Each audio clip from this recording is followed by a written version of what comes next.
St. Peters, a small community on the eastern shore of Nova Scotia's Cape Breton Island. It's not too often I get out this way, but with travel bans ever present during the COVID-19 pandemic, exploring my own province quickly became my only reality.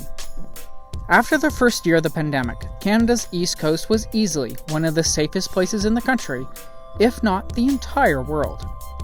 Our low populations and the willingness to follow public health guidelines allowed us to live a relatively normal life, while the rest of the world struggled with mass infection rates and increased lockdowns. But we're not here to talk about that. We're here to talk about the past feuds between Britain and France over their conquest of the New World. You see, Nova Scotia was a prime location to build forts. It acted as an entryway into Canada and the United States, as it was one of the closest landmasses to Europe, has deep natural harbors, and has an abundance of natural resources. Perched upon Mount Genville at the entrance to St. Peters Canal was Fort Dorchester. Today, nothing remains but the memory, but we still made a point to hike from our campground at Battery Provincial Park to the location of this fort. St. Peters is actually one of North America's oldest European settlements. Before the French and British arrived, this area was a Portuguese trading and fishing post that at the time was called Santo Pedro. Eventually, the area was abandoned by the Portuguese and taken over by France in the 1630s, at which time they changed the name to Saint-Pierre, the French version of Santo Pedro, or St. Peters. The waterway surrounding St. Peters is what makes the area extra special.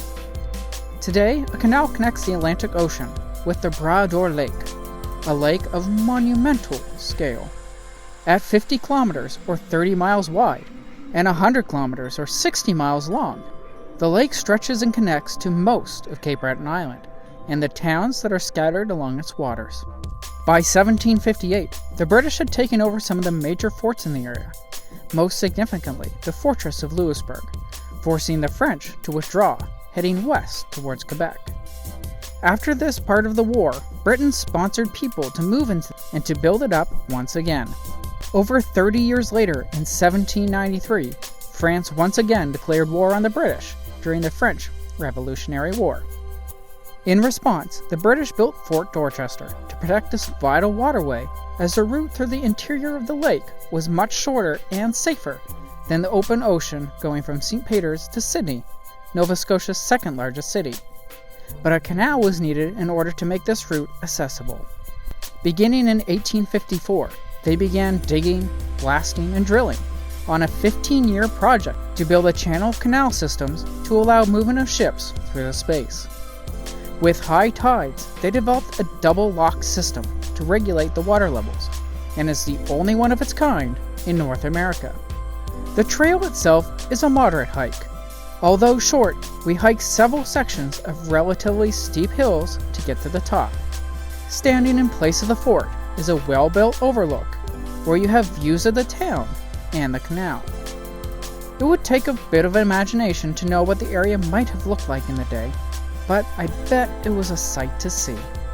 To learn more about what we have here in Nova Scotia, come read one of our informative travel guides on our website at joshuatravelguide.ca. Looking for something a little more hands-on? Why not join us for a guided tour as we explore the region's best attractions? We offer everything from an afternoon jaunt to a 3-day excursion, allowing you to be immersed in everything Nova Scotia. Like the video? Why not do us a favor and share it with a friend? Because together, we can share the world.